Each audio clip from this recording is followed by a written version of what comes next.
Thanks so much for joining us again here on Timeless 106.1 KFFB's Open Mic, and we do have Congressman French Hill with us. And Congressman, thanks for taking time and talking with us. Bob, it's a delight to be with you. Thanks for the invite. Well, we got to talk about a lot of things. You know, with election coming on, the election cycle, I've been doing this almost 40 years this December. It seems like the talking points change, but work still continues on in D.C., even though many people think there's nothing going on in D.C. right now. And one was the commitment to America. Let's talk about that for a moment. Well, every time there's an election year, the House is up every 2 years, and every 4 years we elect a president. And beginning this spring, Kevin McCarthy, who's the leader of the Republicans in the House of Representatives, said, what are your best ideas for what we'll do if we are lucky enough to take the House back from Speaker Pelosi and the Democrats in November? And so we call it Commitment to America. And first of all, we want to restore our way of life. So our top priority in the new Congress is to distribute the therapeutics and vaccines and treatments available to every American so that we can kill this virus and move on with our lives.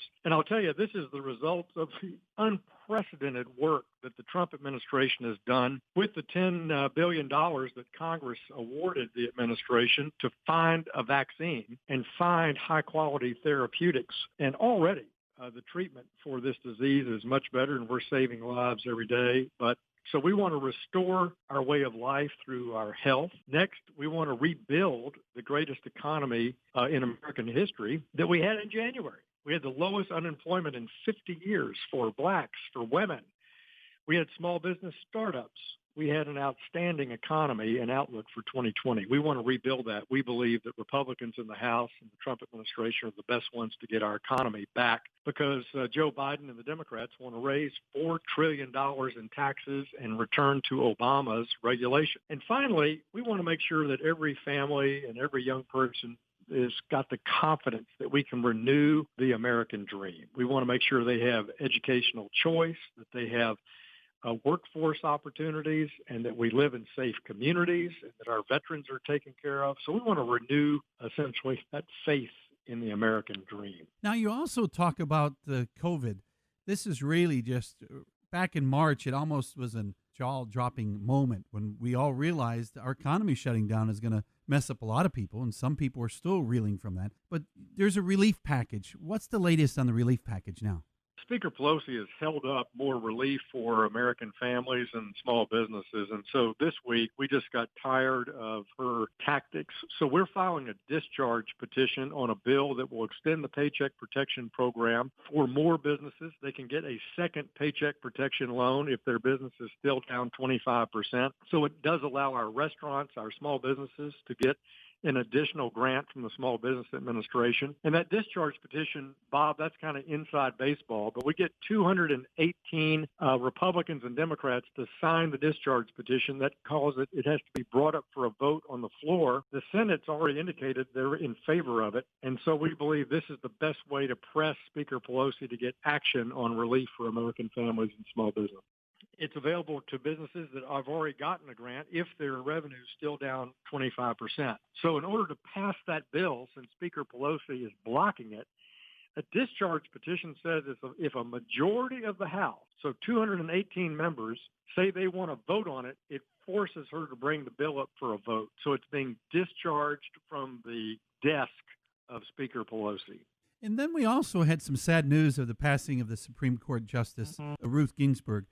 To talk about that for a moment, because that's a process that doesn't happen every year, of course, and many people are kind of wondering what's the next process. Justice Ginsburg passed away after a long battle with cancer. She was a real inspiration to a lot of young women in our society, particularly young lawyers. And it reminds me of my wife, Martha, when she got her law degree back in 1984. She was inspired by Sandra Day O'Connor, who was the first woman on the U.S. Supreme Court. And so now President Trump gets to make a selection of a new Supreme Court justice.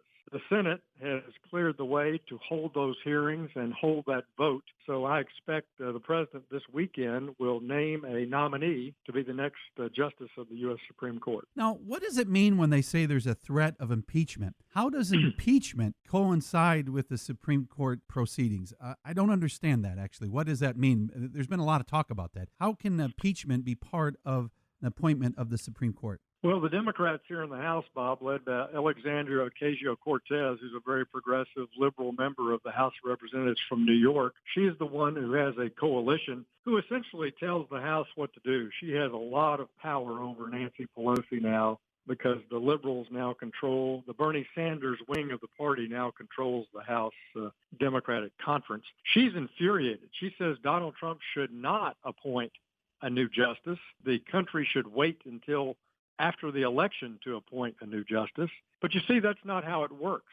The U.S. Constitution in Article 2 gives the power to presidents to appoint judges in the judicial branch, and they're confirmed by the Senate. And when the Senate is in the same political party as the president, those kinds of nominations are handled, and they're handled during election years. And so this is not new. This is not precedent setting, and to accuse the president of an impeachable offense, of course, is ridiculous and essentially dumb on its head on the part of Alexandria Ocasio-Cortez, Chuck Schumer, the Democratic leader in the Senate, or Speaker Pelosi. Will that happen, do you think? I don't. I can't imagine 218 members of the House are going to try to impeach President Trump for a fully legal constitutional activity, which is to make a appointment to the federal judiciary, which he is fully legally and able to do.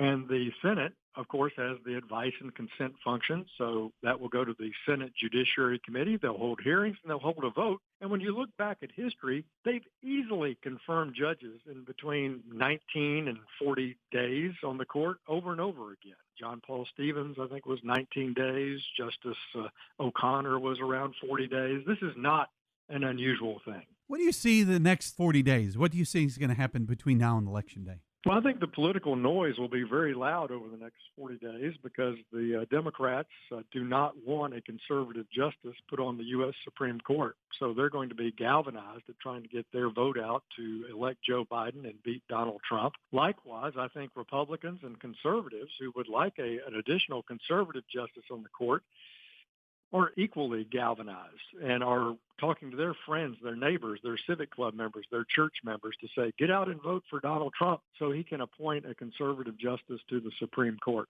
So it just makes an already amazing and exciting presidential election year even more so. Well, we appreciate you taking time and updating us on what's coming, and we know that the COVID relief, we know that that is something we see playing, and many businesses are hurting in North Central Arkansas. Many ears are listening for that information for sure. Well, that's what I'm fighting for every day in the House. I want to be early in line Friday to sign the discharge petition because since March and April, I've worked to try to bring $8 billion in assistance to our hospitals, our schools, our small businesses in Arkansas. I'm going to keep fighting for everybody in Central Arkansas. Thanks so much for taking time and talking with us. Thank you, Bob.